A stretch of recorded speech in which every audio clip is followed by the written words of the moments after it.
Can vanity become a thirst for blood? How far can a woman obsessed with youth and power go? Within the dark walls of Countess Castle in present-day Slovakia, it is said that a Hungarian noblewoman devised a terrifying method to keep her skin young and flawless, bathing in the blood of virgins. Her name has been etched into history as a symbol of refined cruelty and cursed beauty. Isabel Báthory, known as the Bloody Countess, was not a figure invented by horror tales. She was real.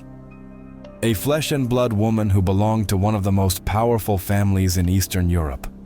According to testimonies from her time, she tortured and murdered more than 600 young maidens. Yes, you heard right. 600 victims, according to some sources. Young peasant girls, servants, women lured with promises of work and prosperity, only to meet their deaths at the hands of a noble lady who, behind her castle walls, unleashed a private hell. This is not a fictional story. It's the story of Isabel Báthory, the woman who went down in history as the Bloody Countess. Her name has become synonymous with pure terror, sadism disguised under nobility, and a desperate desire to conquer time, drop by drop. If the blood of a peasant softens my skin, how much more would that of a noble lady? That phrase, attributed to her in later documents, reflects the dark heart of an educated, powerful, refined woman. And, according to many, an absolutely monstrous one. Isabel was no uncontrollable savage. She was cultured, multilingual, and one of the richest women in Europe. But her castle in Countess became a deadly trap for hundreds of young women. Her story is so dense and macabre that it has inspired novels, films, video games, and even theories about vampirism. Because yes, many consider her one of the foundations of the modern vampire myth, long before Bram Stoker wrote Dracula. But who was Isabel Báthory really?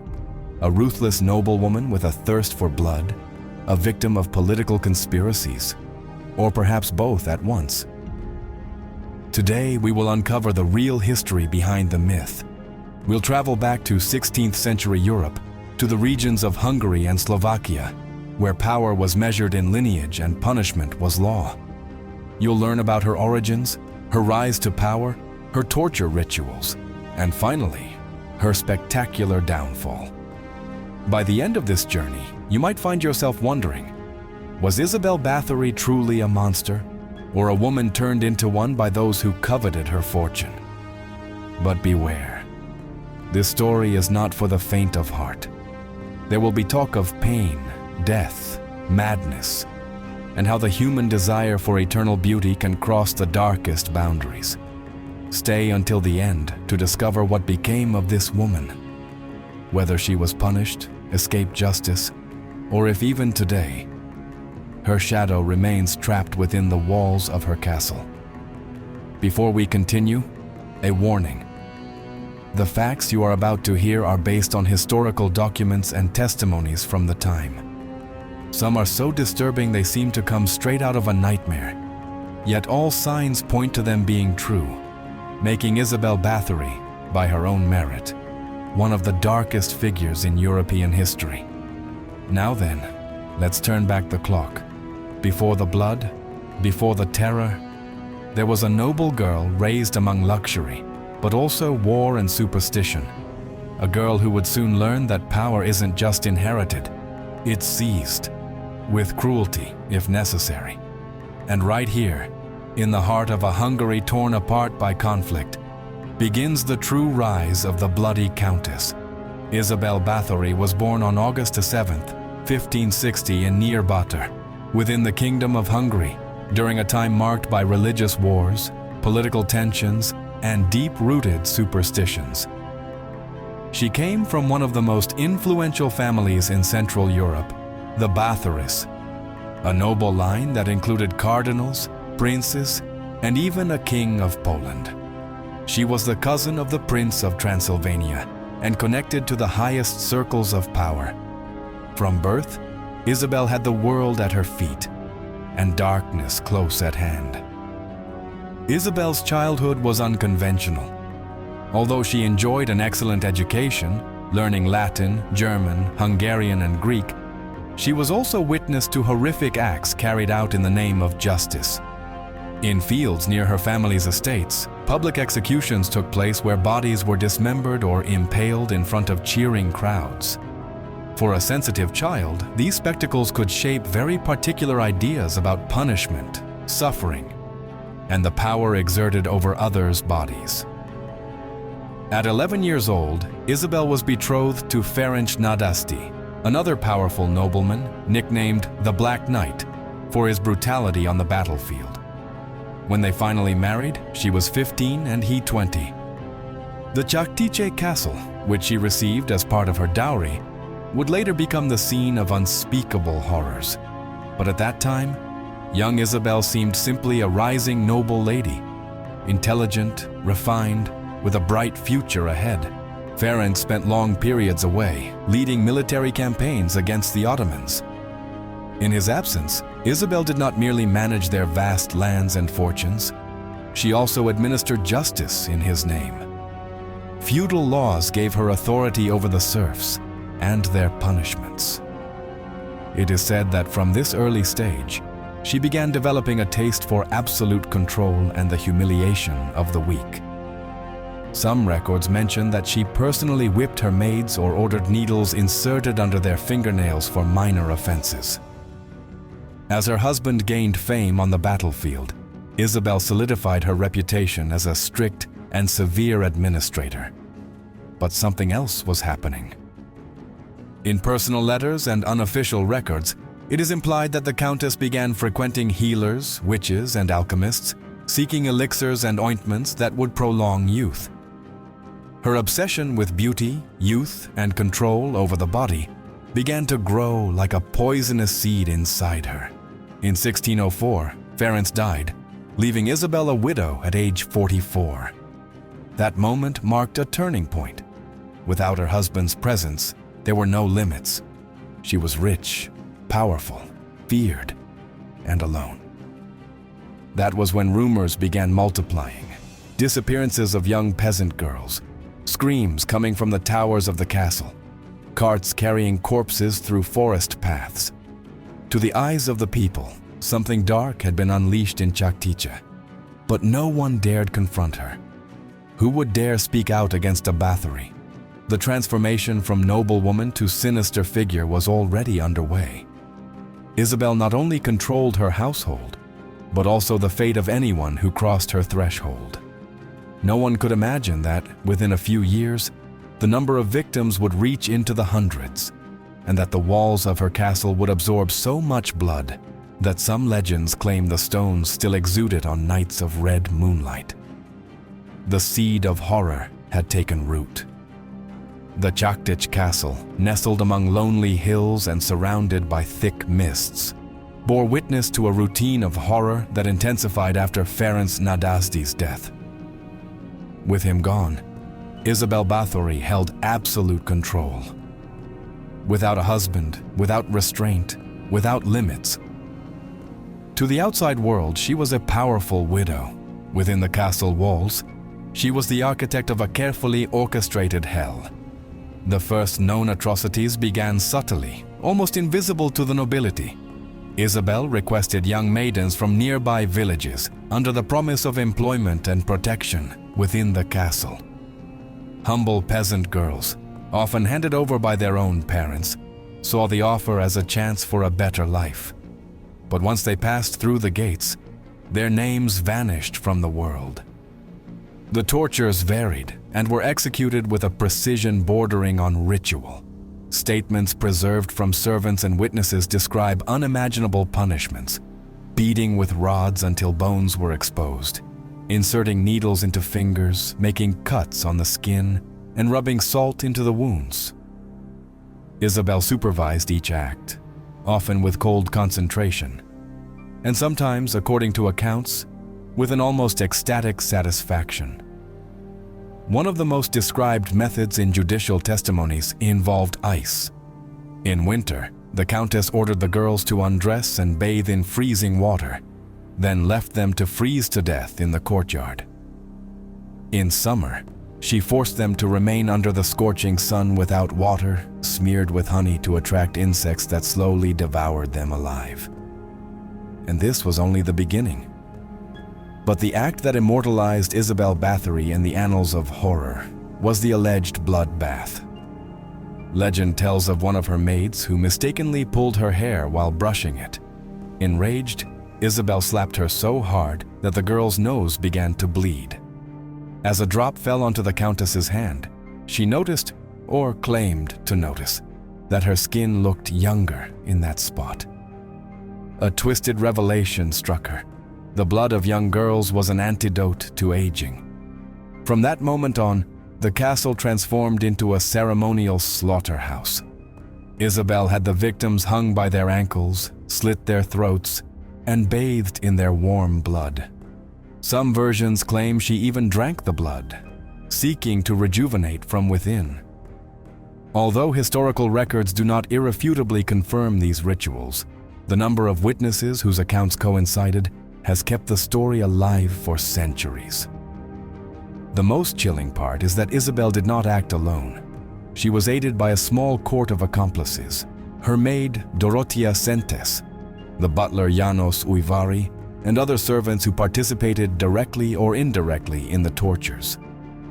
All seemed trapped in a circle of power, fear, and twisted loyalty.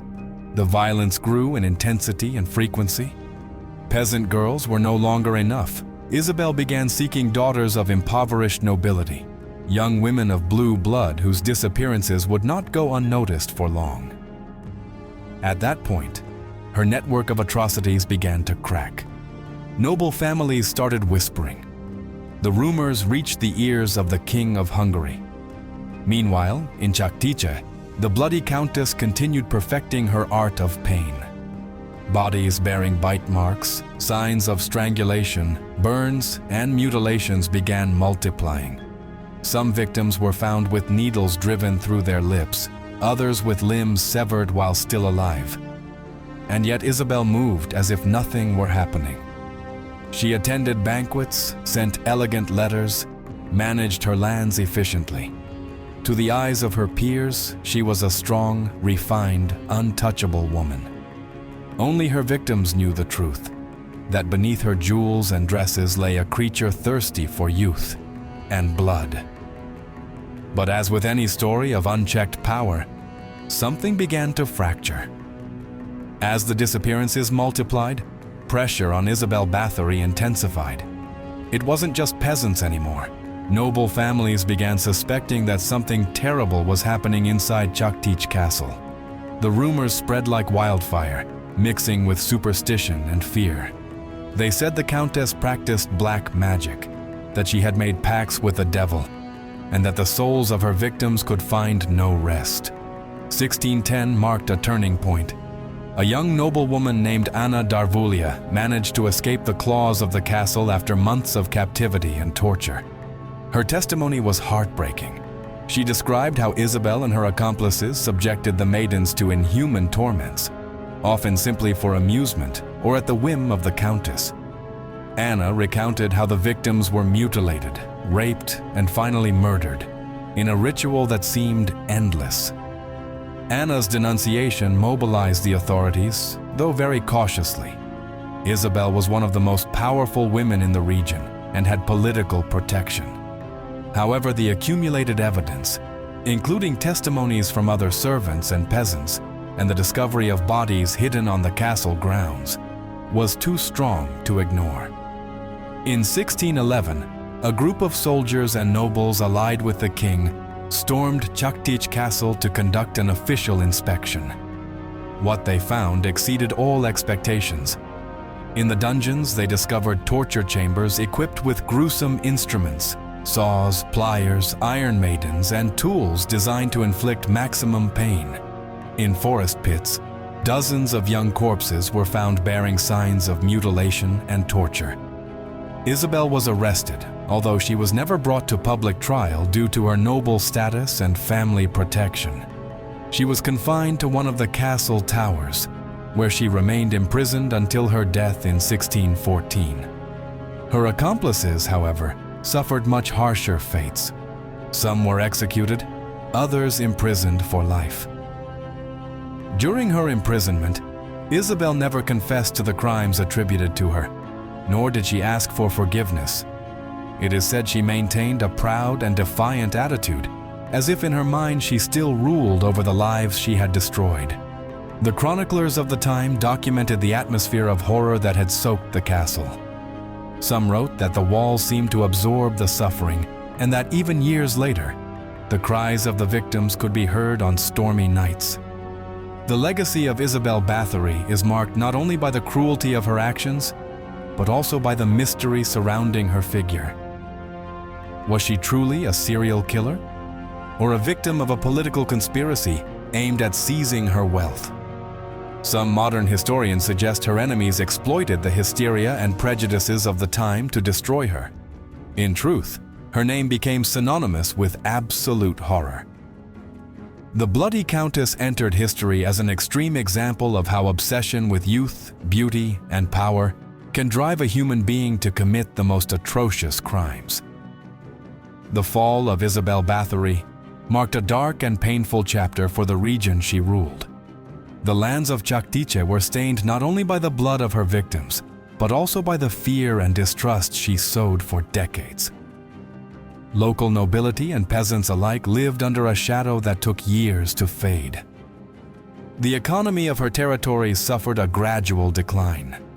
The mass disappearance of young women, many of whom would have become future workers, servants, and wives, impacted agricultural production and daily village life. Families, terrified, stopped sending their daughters to work in noble houses or castles, increasing isolation and poverty. Many nearby villages were nearly depopulated. Politically, the Báthory case became a warning for other noble families. The crown reinforced control over the nobility, fearing that other rulers might abuse their power in similar ways. The episode was used as a pretext to centralize authority further and limit the autonomy of feudal lords. But perhaps the deepest impact was social and cultural. The legend of the Bloody Countess embedded itself in folklore and oral traditions, blending real facts with superstition and exaggeration. For centuries, villagers told ghost stories, spoke of bloody apparitions, and warned of curses falling upon those who dared desecrate the castle grounds. The image of Isabel Báthory transcended history to become a dark symbol of human cruelty and unbridled obsession with youth. Poets, writers, and artists have recreated her figure, sometimes as a ruthless villainess, other times as a woman victimized by political conspiracies, or even as a myth reflecting collective fears. Chaktiche Castle, abandoned after her death, was looted and partially destroyed in later centuries, but its legend endured. In the 20th century, with the popularization of vampirism in pop culture, the figure of Isabel Báthory became associated with the idea of a vampire feeding on blood to maintain eternal youth. This interpretation has no direct historical basis, but it fueled even more mystery and fascination around her story. However, beyond the myth, the crimes of Isabel left an indelible mark on historical memory. The violence, torture, and deaths she ordered or carried out personally forever changed the perception of absolute power and its limits. But the story does not end with her death in prison. In the next part, we will explore how time and interpretation have shaped the image of Isabel Báthory between truth and legend, and what lessons we can draw from her story today. The shadow of Isabel Báthory extended far beyond her imprisonment and death at Chaktiche Castle. Her story not only shook the nobility and common people of her time, but also sparked a profound shift in societal perceptions of power, justice, and the limits of human cruelty. Isabel's death in 1614 closed the official chapter, but opened the door to a series of debates and questions that persist to this day. Many contemporaries considered her imprisonment and condemnation an act of justice, a necessary retribution for the horrors she had committed. However, Other sectors of the nobility suspected that the fall of the bloody Countess may also have been the result of a political conspiracy, a maneuver to strip her of her immense properties and neutralize her influence. This hypothesis gains strength when analyzing how the trial was conducted, without a public process, with testimonies often obtained under torture, and with Isabel excluded from the possibility of fully defending herself. The ambitions and internal struggles within the nobility of a fragmented and turbulent Europe could have used rumors and accusations as a lethal weapon. Yet, despite possible conspiracies, the quantity and consistency of evidence suggests that Isabel was responsible for atrocities that deeply impacted her community. The social impact was also reflected in a significant cultural shift. The story of the bloody Countess became a symbol of evil embodied in absolute power, without control or moral limits.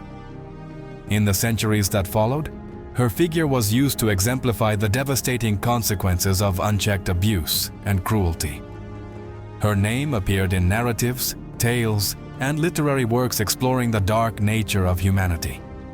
And her case became a subject of study for criminologists, psychologists, and sociologists interested in the profiles of serial killers and tyrants.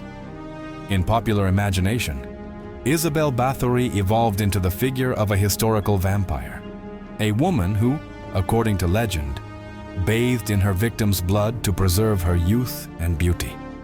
This image has been amplified by pop culture through films, books, comics, and video games, where reality blends with fiction to create a character embodying both horror and mystery. However, it's important to remember that behind this myth lies a real person, with motivations, weaknesses, and human darkness.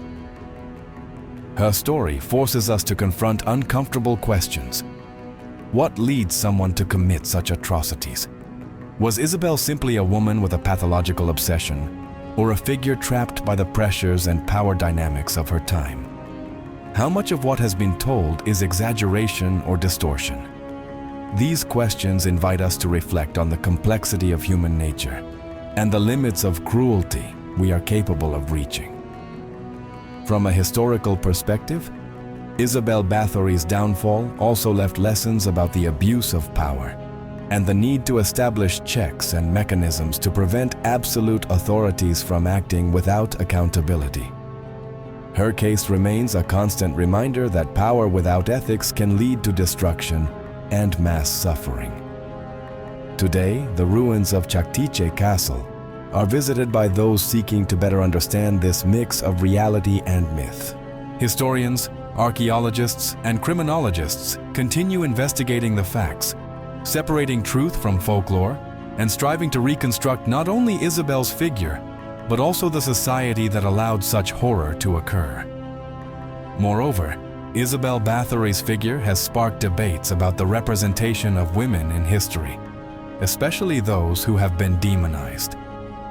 Some feminist analyses suggest that the narrative of Isabel as the bloody Countess has been used to stigmatize powerful women, tinged with misogyny and fear of female autonomy in a patriarchal context. Ultimately, the story of Isabel Báthory is not just a chronicle of cruelty and horror. It is also a mirror reflecting the dynamics of power, fear, and control that run through any society. Her legacy serves as a warning of what can happen when empathy and justice are replaced by obsession and abuse. The story of Isabel Báthory, the so-called Bloody Countess, remains one of the most chilling and fascinating accounts in European history. Throughout this analysis, we've explored her rise to power, her atrocious crimes, her fall, and the dark legacy she left behind. But beyond the legend, this story invites us to pause and reflect on human nature, power, and the consequences of letting obsession and cruelty reign unchecked. Isabel Báthory became a myth thanks to her terrifying reputation, but also due to how her figure has been shaped over time by culture and interpretation. Today, when we think of her, we see not only a woman accused of unimaginable acts, but also a symbol of the extremes to which humans can go when they lose their sense of humanity. Her obsession with youth and beauty, so intense that, according to legends, she bathed in blood, can be seen as a metaphor for human fragility, the fear of aging, and losing control. But behind that obsession lies a much deeper and darker message: the danger of absolute power without limits, turning its holder into a tyrant who despises life and the suffering of others. Isabel's cruelty was not only an individual problem, but also a consequence of a feudal system in which nobility exercised unchecked power, and justice was often conditioned by social status. Her story shows how, in certain contexts, abuse can grow uncontrollably, causing irreversible damage. In our era, where equality and human rights are recognized as fundamental values, the story of the Bloody Countess reminds us of the importance of justice, vigilance over those in power, and the need to cultivate empathy and responsibility. It serves as a historical reminder that society must never allow fear, impunity, or greed to justify violence. Some scholars also urge us to question the absolute truth of the accusations against Isabel. The political and family dynamics of the time suggest she may have been a victim of conspiracies aimed at seizing her wealth and lands.